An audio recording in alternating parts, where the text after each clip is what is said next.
Hello student, आज मैं आपके सामने लीनियर एक्सीलेटर का टॉपिक लेके आई हूँ बाय श्वेता मेहरा।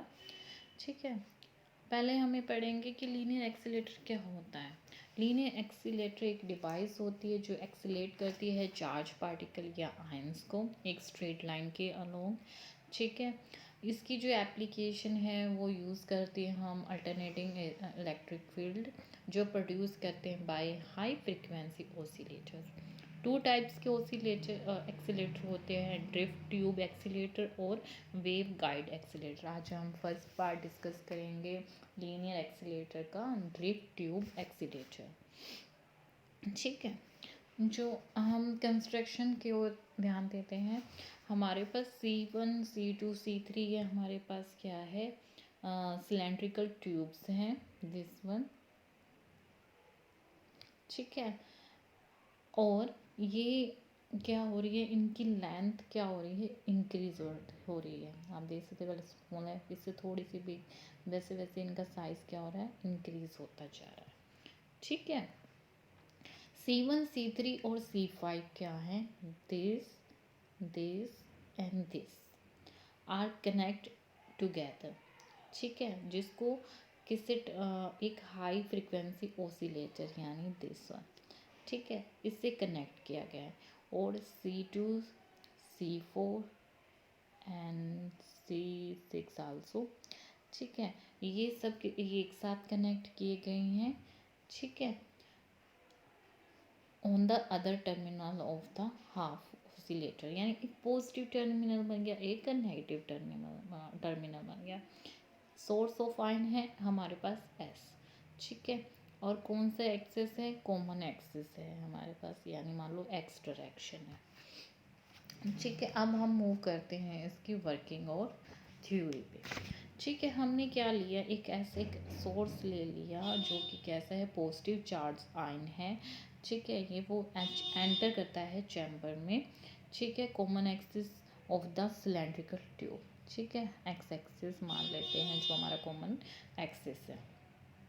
वहाँ पे क्या होता है कि आयन एक्सेलरेट होते हैं जैसे जैसे पोटेंशियल डिफरेंस, यानी इनके बीच का, यानी यहाँ पोटेंशियल डिफरेंस जैसे जैसे क्या होता है, इंक्रीज होता है।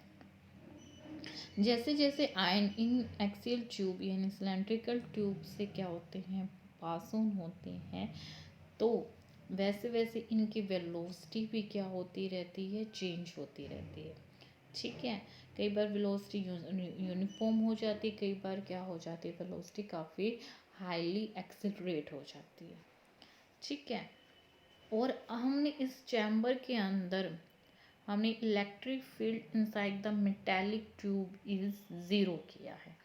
ठीक है, हमने क्या किया है, पहले हमने आयन को C1 ट्यूब से पास किया जो हमारी सिलेंड्रिकल ट्यूब है, और C1 C3 C5 किससे कनेक्टेड है, मान लो यहाँ पे पॉजिटिव है और ये यहाँ नेगेटिव है, पॉजिटिव पोटेंशियल से वो कनेक्टेड है, और C2 C4 C5 negative potential से कनेक्टेड है।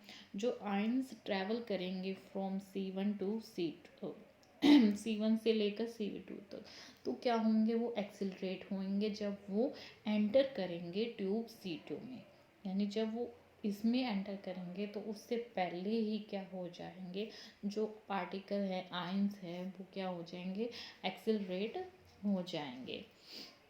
जो वेलोसिटी होगी आयन की वो रहेगी कांस्टेंट। ठीक है, जब आयन हमारे C2 से क्या मतलब C2 जो हमारा अब डिफरेंट पोटेंशियल है, कैसा पोटेंशियल है हमारे पास, वो नेगेटिव पोटेंशियल है। ठीक है, जो कि अब वो इस रिएक्शन को इलेक्ट्रोड गेट रिवर्स्ड। ठीक है, उसको क्या कर देंगे, रिवर्स कर देंगे। ठीक है, C2 C4 उल्टा बोल दिया ना, C2 C4 ये हमारे किससे कनेक्टेड है, पॉजिटिव टर्मिनल से कनेक्टेड है। ठीक है, और C1 C3 अब नेगेटिव पोटेंशियल से कनेक्ट है। अब मैंने अभी आपको क्या लाइन बोली थी कि इलेक्ट्रोड अब क्या हो जाएंगे, रिवर्स, अब ये नेगेटिव बन जाएगा, अब ये पॉजिटिव बन जाएंगे। जैसे ही वो C2 से आयन जो हमारा निकलेगा तो हमारे पास ये प्रोसेस क्या हो जाएगी, रिवर्स हो जाएगी।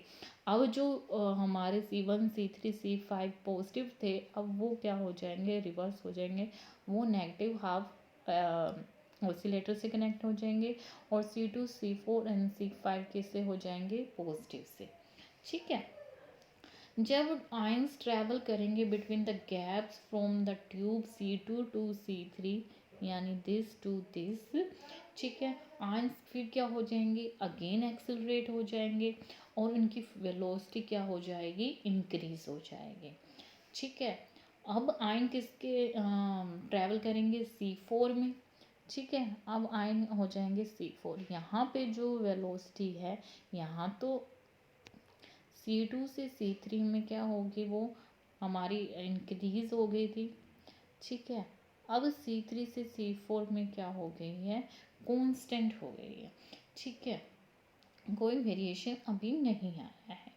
ठीक है। While travelling to the C4, अभी अंदर पूरी गई नहीं है, जस्ट ट्रैवल कर रही है। ठीक है। वहाँ पे वेलोसिटी क्या रह गई है, कांस्टेंट होएगी। ठीक है। C4 से जैसी ही वो निकलेगी, वापस से पोटेंशियल हमारे पास क्या हो जाएगा, रिवर्स हो जाएगा। ठीक है। रिवर्स होएगा तो मीन्स वापस ही ये पॉजिटिव हो जाएगा और ये नेगेटिव हो जाएगा। ये प्रोसेस रिपीटली चलती रहेगी। जैसे C4 से C5 में आएगा, वापस रिवर्स, C5 टू C6 जाएगा, वापस रिवर्स, ये प्रोसेस चलती रहेगी जैसे। और उसके थ्रू हमारे आयन की वेलोसिटी, स्पीड जो भी है वो इंक्रीज हो जाएगी जब वो इन सिलेंड्रिकल ट्यूब्स में पास ऑन होएगी। The length of tube should be progressive increase, तो इसकी लेंथ भी क्या है, अगर इंक्रीज होती है वैसे वैसे ये भी आयंस क्या होते रहेंगे, ट्रैवल करते रहेंगे inside the tube, same direction में और सेम ड्यूरेशन में। ठीक है। जो आयंस हैं always emerges out to the drift tubes in phase with the accelerating voltage. ठीक है। जो है एक्सिलरेट हो रहे हैं उसको एक्सिलरेट वोल्टेज बोल दिया है। ठीक है।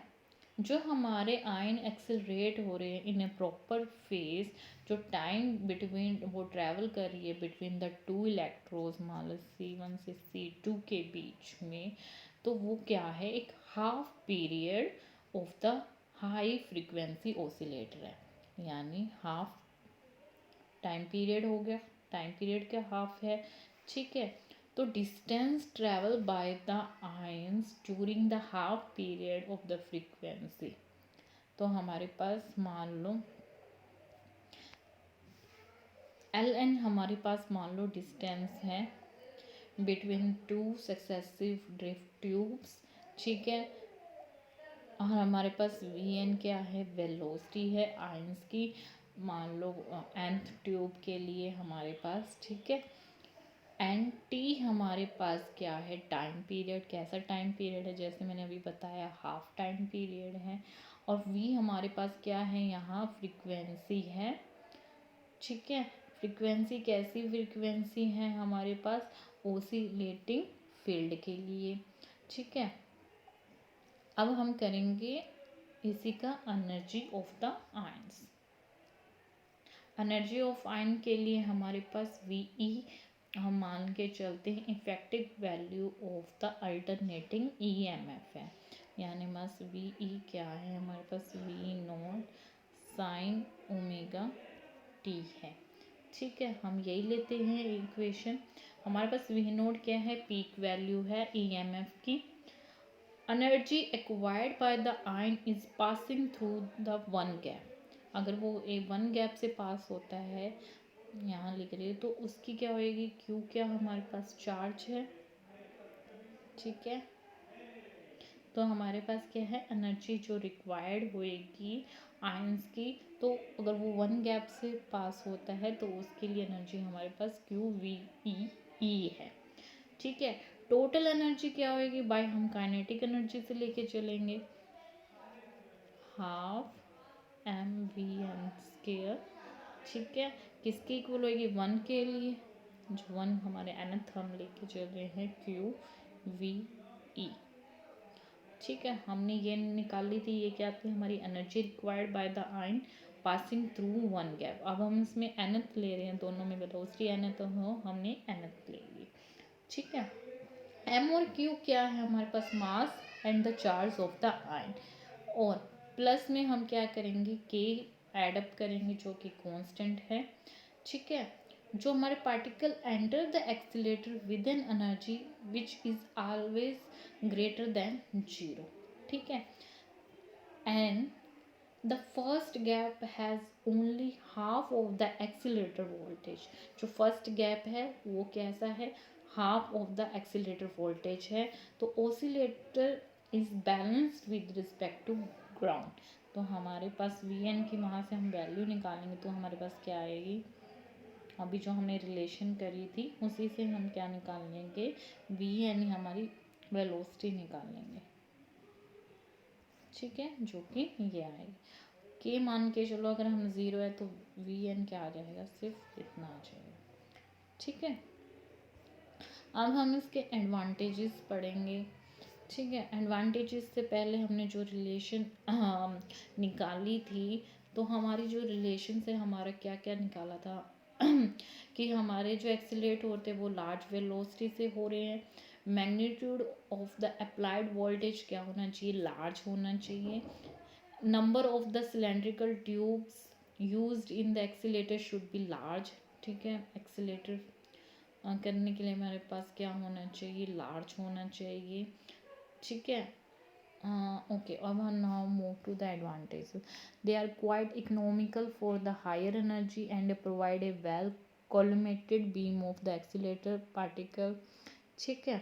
हायर एनर्जी के लिए निकलेगी हमारे पास, और कैसे निकलेगी, well collimated beam of accelerator particle, provide the emergent beam of the high intensity, ठीक है। रेडिएशन लॉस ऑफ एनर्जी पर minimum. And the disadvantages are, there are the inconvenient size, हमें नहीं पता, being longer, lighter the ions, greater the maximum energy to the attended. It's difficult to maintain the vacuum in a such large chamber. यानी दोनों के माले हैं तो इनके बीच में वैक्यूम बनाना थोड़ा मुश्किल हो जाएगा। They cannot be used to accelerate unchanged particles से न्यूट्रॉन, अनचार्ज पार्टिकल से इसका कोई रोल नहीं है क्योंकि वो एक्सीलरेट नहीं होगा। So okay, so that's all about today. Thank you so much.